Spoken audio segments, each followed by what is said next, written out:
মুরগির রান্না হয়ে গেছে। এখন এই যে মুরগি রান্না করব। এখন তেলের ভিতরে একটু ভালো করে একটু ভেজে নিব। এই যে এখন আলুটা ভেজে নিলাম। এখন এই যে পেঁয়াজ, তেজপাতা, দারচিনি, লং, এলাচ দিয়ে দিলাম। এখন হলুদ দিয়ে দিলাম 2 চামচ।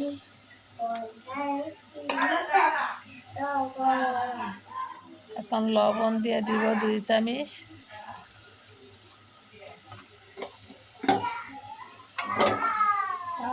এখন মরিচের ফাঁকি দিয়ে দিলাম 1 চামচ। মরিচের ফাঁকিটা দিতে হচ্ছে আর একটু ধাক্কা খায় তো একদম ছেড়ে গেছে। এখন আদা রসুন বাটা দিয়ে দিলাম আর ধনিয়া ফাঁকি দিয়ে দিলাম।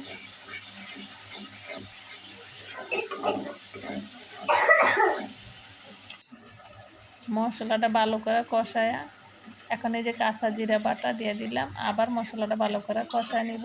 একটু পানি দিয়ে দিলাম। এই যে মশলা দিলে দেখেন মশলাটা কিরকম হয়েছে।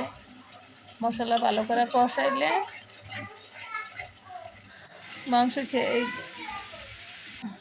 এখন এই যে মুরগিটা দিয়ে দিলাম। এখন একটু ভালো করে কষায় ঢাকনা দিয়ে ঢেকে দিব। আগে আমি মশলাটা ভালো করে কষায় নিয়েছি। এখন এই যে ঢাকনা দিয়ে ঢেকে দিলাম। এখন ঢাকনা খুললে আবার ভালো করে আবার একটু লাড়া দিয়া পানি দিয়ে দিব। এখন আমি এই যে পানি দিয়ে দিব।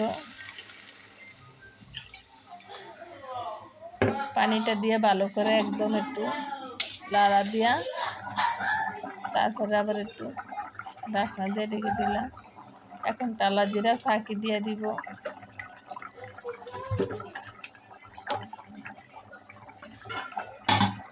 এই যে আমার মুরগিটা রান্না হয়ে গেছে গা। এখন আমি পরিবেশন করব।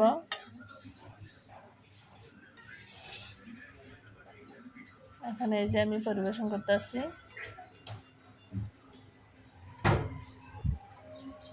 ভিডিওটা যদি ভালো লাগলে প্লিজ আপুরা ভাইয়ারা সবাই লাইক দিবেন, শেয়ার করবেন, কমেন্ট করে জানাবেন। সাবস্ক্রাইব করতে কিন্তু বলবেন না প্লিজ আপুরা সবাই লাইক দিবেন। আমাদের জন্য দোয়া করবেন। সব আপুদের ভাইয়াদের জন্য অনেক অনেক দোয়া ভালোবাসা রইল। আসসালামু আলাইকুম।